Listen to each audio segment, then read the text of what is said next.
గురూజీ 72 గంటల్లోనే ఫోన్లోని అద్భుతమైన జ్యోతిష్య పరిష్కారం చూపిస్తారు. నమ్మండి, నమ్మకపోండి, ఇది నిజం. శ్మశాన కాళి రుద్ర చౌడీదేవి ఆరాధకులు నంబర్ 1 వశీకరణ స్పెషలిస్ట్ గురూజీ. మనిషి పుట్టుక నుండి చనిపోయే వరకు వచ్చే అన్ని క్లిష్టమైన సమస్యలకు పరిష్కారం ఇక్కడ లభిస్తుంది. విద్య, ఉద్యోగం, వ్యవహారం, స్త్రీ ప్రేమ, పెళ్లి, సంతానం, స్త్రీ పురుష వశీకరణం, భూవశం, భార్యాభర్తల కలహాలు, కోర్టు సమస్యలు, విడాకుల సమస్యలు, చేతబడి, అప్పుల బాధ, ఇంకా మీకు ఎలాంటి సమస్యలు ఉన్నా 72 గంటల్లోనే. శ్రీ మహాగణాధిపతయ నమః. ఐం మహాసరస్వత్యే నమః. శ్రీ లలితాంబికాదేవ్యే నమః. స్వస్తి శ్రీ పరాభవనామ సంవత్సర ఉగాది పండుగ పంచాంగ శ్రవణము అంటే మేము చేసేది పఠనం, మీరు వింటూ ఉండేటువంటిది శ్రవణం అని దీని యొక్క విధానం. ఈ ఉగాది పండుగ ఈసారి పరాభవ అనేటువంటి నామధేయంతో వస్తూ ఉన్నది. మనము గత సంవత్సరము విశ్వావసు అనేటువంటిది అయిపోయి పరాభవ అనేటువంటి నామధేయంతో, అంటే పరాభవం ఈ పేరులోనే కొంచెము పరాభవం అనేటువంటిది ఉంది అని అందరూ కూడా ఆలోచన చేస్తూ ఉన్నారు. అది వాస్తవమే. ఎంతో కొంతమందికి ఈ సంవత్సరము కాస్త పరాభవం అనేటువంటిది ఉండవచ్చును. అంత మాత్రాననే మనము పేరు అలా ఉంది కాబట్టి అందరూ పరాభవింపబడతారు అనేటువంటిది ఏమీ కాదు.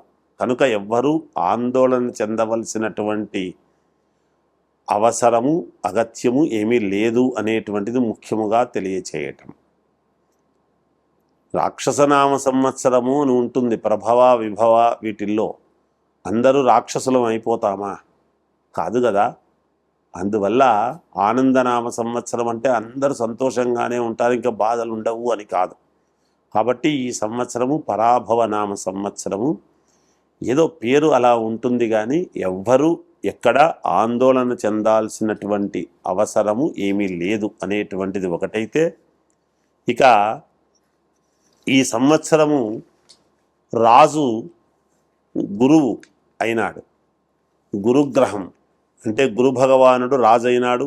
కుజుడు మంత్రి, చంద్రుడు సైన్యాధిపతి, గురుడు సస్యాధిపతి, బుధుడు ధాన్యాధిపతి, చంద్రుడు అర్ఘ్యాధిపతి, మేఘాధిపతి, రవి రసాధిపతి, శుక్రుడు నీరసాధిపతి అయినాడు. ఇక్కడ విశేషము అనేటువంటిది ఒకటి చెప్పుకోవాలి. ఎందుకంటే గురువు రాజవడం అనేటువంటి దాని వలన ఏమిటి అంటే, గురుగ్రహము గనక ఎవరి జాతకాల్లో అయితే అద్భుతముగా ఉంటుందో, యోగవంతముగా ఉంటుందో, అద్భుతముగా వాళ్ళ యొక్క జాతకము మహాద్భుతముగా ఉండబోతుంది అని ఒకటి మనం అర్థం చేసుకోవాలి. ఇంకొకటి కుజుడు మంత్రి. కుజగ్రహం ఎప్పుడైతే మంత్రి అయినాడో, మంత్రాంగము అనేటువంటిది వింటూ ఉంటాం మనం. అంటే భూముల యందు కానీ, ధనము యందు కానీ, కుటుంబము యందు కానీ, వివాహ కళ్యాణాలు ఇవన్నీ వీటి శుభకార్యాల యందు కానీ, అలాగే కోర్టు వ్యవహారాల యందు కానీ, రక్షక భటులు పోలీసు వ్యవస్థ యందు కానీ చాలా తెలివిగా ఆలోచనలు చేసేటువంటి విధానము ఉంటుంది. అలాగే మళ్ళీ గురుడు సస్యాధిపతి, బుధుడు ధాన్యాధిపతి, చంద్రుడు మేఘాధిపతి అన్నాడు. చంద్రుడు మేఘాధిపతి అయినటువంటి దాని వలన పంటలు చాలా సజావుగా సస్యశ్యామలముగా పండే అవకాశము ఉన్నది అనేటువంటిది మనం అర్థం చేసుకోవాలి. ఎందుకు? మనఃకారకుడైనటువంటి చంద్రుడు మేఘాధిపతి, అర్ఘ్యాధిపతి అయినటువంటి దాని వలన రైతులందరూ కూడా మానసిక సంతోషముతో ఉండటానికి మేలు జరుగుతుంది అనేది అర్థము చేసుకోవాలి. ఇక నవనాయకులలో 7 ఆధిపత్యము శుభగ్రహాలు ఉన్నాయి, 2 పాపగ్రహాలు మాత్రమే ఉన్నాయి. ఇక్కడే తెలుస్తూ ఉన్నది ఈ సంవత్సరము అద్భుతమైనటువంటి యోగము ఎలా ఉండబోతుంది అనేటువంటిది. 9 గ్రహాలలో నవనాయకులలో 7 ఆధిపత్యము శుభగ్రహాలు ఉన్నాయి. ఇంకా అర్థం చేసుకోండి, మీకే తెలుస్తుంది. దీని వలన కేంద్ర రాష్ట్ర ప్రభుత్వాల యొక్క సత్సంబంధాలు అత్యద్భుతముగా ఉండబోతూ ఉన్నాయి, ఇంకా చాలా మెరుగుపడతాయి అనేటువంటిది అర్థమవుతూ ఉన్నది. గోష్ఠా ప్రాపకుడు, గోష్ఠా బహిష్కర్త ఈసారి గోపాలకృష్ణుడు. అంటే పశువులు, పాడి పంట అనేటువంటివి సమృద్ధిగా ఉంటాయి, పాలకు మంచి గిరాకీ వస్తుంది అనేటువంటిది తెలుస్తూ ఉన్నది. అలాగే గడ్డికి కూడా ధరలు పెరుగుతాయి అనేది అర్థమవుతూ ఉన్నది. రైతులకు ఈ సంవత్సరము చాలా అంటే చాలా బాగుండబోతున్నది అనేటువంటిది సుస్పష్టమవుతూ ఉన్నది. పంటలు 7 శుభగ్రహాలు అయినటువంటి దాని వలన దేశానికి వెన్నెముక అయినటువంటి అందరికీ ఆహారాన్ని కుల మత జాతి భేదాలు ఏమీ లేకుండా, ఎటువంటి భేదాభిప్రాయం లేకుండా అందరికీ ఆహారాన్ని పండించేటువంటి రైతులకు చాలా యోగవంతముగా ఉండబోతూ ఉన్నది. పంటలు బాగా పండుతాయి అనేది అర్థం చేసుకోవాలి. అంతేకాకుండా ఈసారి ఈ ఒక్క ధాన్యానికి మాత్రమే విలువ ఉంటుంది అని అనటానికి లేదు, అవకాశం లేదు. సర్వధాన్యాలు పండే అవకాశము ఉన్నది. అన్ని రకాల ధాన్యాలు కూడా యోగవంతముగా పండుతాయి, మేలు జరుగుతుంది అనేటువంటిదే ఉన్నది. ఇక 12 జూలై 2026 నుండి 12 ఆగస్టు 2026 వరకు గురుమౌఢ్యమి, 15-10-2026 నుండి 25-10-2026 వరకు శుక్రమౌఢ్యమి అనేటువంటివి ఉన్నాయి. అలాగే 2 జూన్ 2026 నుండి ఉదయం 11:58 గురువు కర్కాటక రాశిలో ప్రవేశించుట వలన ఇది 14/6/2026 వరకు యమునా నది పుష్కరాలు అంటున్నాం. యమునా నది అంటే ఎంతో మహోన్నతమైనటువంటిది అనేది అర్థం చేసుకోవాలి. ఎందుకు? రాధాదేవి కృష్ణుడి కోసము యమునా నదీ తీరములో ఎదురు చూస్తూ ఉన్నది అనేటువంటిది. అటువంటి యమునా నదిలో గనక మనము ఎప్పుడైతే ఈ పుష్కర సమయములో స్నానము చేసినామో భార్యాభర్తల గొడవలు కానీ, ప్రేమికుల యొక్క ఇద్దరి మధ్య ఉండేటువంటి ఆ అరమరికలు కానీ, అలాగే తల్లి కొడుకు, తండ్రి కొడుకు, అలాగే భార్యాభర్తల యొక్క ఇది అలా అందరికీ కూడా ప్రేమలు పెరుగుతాయి. రాధాదేవి యొక్క ప్రేమ కృష్ణుడి మీద ఎలా ఉంటుంది? అది స్వచ్ఛమైనటువంటి ప్రేమ. రాధాకృష్ణుల యొక్క ప్రేమ అత్యద్భుతమైనటువంటి ప్రేమ. అటువంటి ప్రేమ అనేటువంటిది మూలమైనటువంటి ఒక పాట కూడా ఉన్నది. యమునా నదిలో నల్లనయ్యకై ఎదురు చూసినది రాధ అనేటువంటిది మనము వింటాము పాట. అందువలన అటువంటి యమునా నది పుష్కరాలు అనేటువంటివి రాబోతూ ఉన్నాయి. ఈ పుష్కరాలు అందరూ కూడా దాంట్లో పుష్కరాలు సందర్భముగా స్నానం ఆచరించి మీ యొక్క మనస్సుకు సంతోషము అనేటువంటిది కలిగించుకుందురుగాక. ఈ సంవత్సరము 4 తూముల వర్షము, 2 తూముల యొక్క గాలి విపరీతముగా ఉంటుంది అనేటువంటిది తెలియజేస్తూ ఉన్నాను. ఇది ఈ ఉగాది యొక్క విశేషము, పంచాంగము యొక్క సారాంశము అనేటువంటిది తెలియజేస్తూ జయోస్తు. మిథున రాశి మృగశిర 3-4 పాదాలు, ఆర్ద్ర నక్షత్రము 4 పాదాలు, పునర్వసు 3 పాదాలు కలిస్తే మిథున రాశి. ఆదాయము 8, వ్యయం 11, రాజపూజ్యత 1, అగౌరవము 7.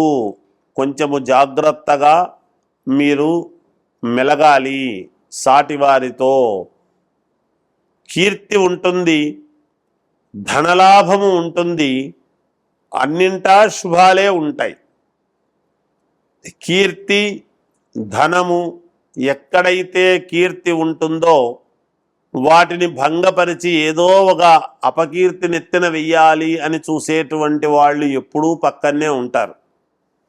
బాగా గుర్తుపెట్టుకోవాలి. ఒకటి వచ్చింది అంటే మనము మన చేతికి డబ్బు తీసుకొని వెళ్తున్నాం అనుకోండి, చుట్టూ దొంగలు ఎవరున్నారు అని చూసుకోవాల్సిన బాధ్యత లేదా, డబ్బు వచ్చింది అనే ఆనందం ఒకటే కాదు కదా. అందువలన ఇక్కడ రాజపూజ్యత 1, అగౌరవము 7 అని ఎప్పుడైతే మనం చెప్పామో, కీర్తి వచ్చింది అంటే దాన్ని జాగ్రత్తగా కాపాడుకోవాల్సినటువంటి అవసరము ఉంటుంది. ధనలాభము అన్నింటా శుభాలే ఉంటాయి. మానసికమైనటువంటి ఆనందము ఎన్నడూ లేని, ఏ సంవత్సరము లేని ఆనందము ఈ సంవత్సరము పొందుతారుగాక. ఆరోగ్యము చాలా బాగుంటుంది. ప్రయాణాలు ఉంటాయి. ప్రయాణాల వలన మేలు జరిగేటువంటి విధానము కూడా ఉన్నది. ఉద్యోగము మార్పు, ఉద్యోగస్తులకు ఉద్యోగం నుంచి మార్పు అయ్యే అవకాశం ఉన్నది. తద్వారా స్థాన చలనము కూడా కలుగుతుంది అనేది తెలుస్తూ ఉన్నది. అంతేకాకుండా అధికారుల యొక్క ప్రశంసలు, మన్ననలు పొందుతారు. కొన్ని విషయాలలో మనఃక్లేశం, మనస్సు కాస్త బాధపడేటువంటి అవకాశము ఉండవచ్చును అనేది తెలుస్తూ ఉన్నది. శ్రేయోభిలాషులను దూరము చేసుకోకూడదు. మీ మేలు కోరేటువంటి వాళ్ళు ఎవరైతే ఉన్నారో, మీకు హితవు చెప్పేటువంటి వాళ్ళు ఎవరైతే ఉన్నారో, మీకు ఎవరైతే గురువులుగా భావించి కానీ, లేదా ఏదైనా పెద్దలు మా మేలు కోరేటువంటి వాళ్ళు అనేటువంటి వాళ్ళు కానీ, స్నేహితులు కానీ, లేదా మనతో సహచరులు కానీ ఉంటారు. వాళ్లను, మీ శ్రేయోభిలాషులను మాత్రము దూరం చేసుకోకుండా జాగ్రత్తగా చూసుకోవాల్సినటువంటి అవసరము ఉన్నది.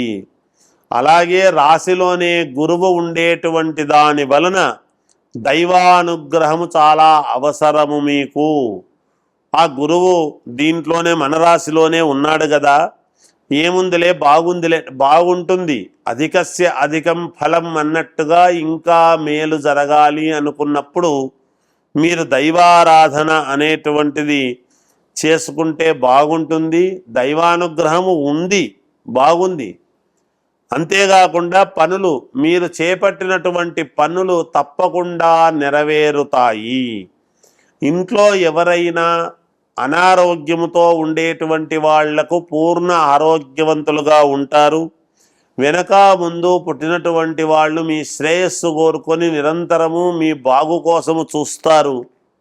ఇంకా మీరు ఎదగడానికి కావాల్సినటువంటి నిర్ణయాలు కొన్ని ఈ సంవత్సరము మీలో మీరు తీసుకొని మీ స్నేహితులతో కానీ, కొలీగ్స్తో కానీ సంప్రదించి తప్పకుండా మీరు ముందడుగు వేయడానికి ప్రయత్నాలు చేస్తారు. ఆదాయాన్ని బాగా సంపాదించుకోగలుగుతారు. ఏది ముట్టుకున్నా మీకు జయము కలుగుతుంది. ఈ సంవత్సరము ఎటు అడుగులు వేసినా మీకు విజయము లభించే అవకాశము ఉన్నది. అన్ని రకాల యోగవంతముగా ఉంది. శుభకార్యాలలో పాల్గొంటారు, దాన ధర్మాలు చేస్తారు. అలాగే ఉన్నట్టుండి ప్రయాణాలు చేసే అవకాశము కూడా ఉన్నది. తెలియకుండానే ప్రయాణాలు పడతాయి, ఉన్నట్టుండి బయలుదేరి వెళతారు. అలా ఒక 2-3 రోజులు దూర ప్రయాణాలు చేసి మీరు కార్య విజయం అనేటువంటి సాధించుకొని తిరిగి రావటం జరుగుతుందిగాక. సమయానికి భోజనము చెయ్యండి. నిద్ర అనేటువంటిది చాలా అవసరం. లేకపోతే శరీరానికి చిన్న ఇబ్బంది కలిగే పరిస్థితి గోచరిస్తూ ఉన్నది. ఇంకా మెరుగైనటువంటి ఫలితాలు సాధించుకోవాలి అనుకునేటువంటి వాళ్లకు ఈ సంవత్సరము ఆంజనేయ స్వామిని ఆరాధించండి. తప్పకుండా మీకు మేలు జరుగుతుంది. జయోస్తు.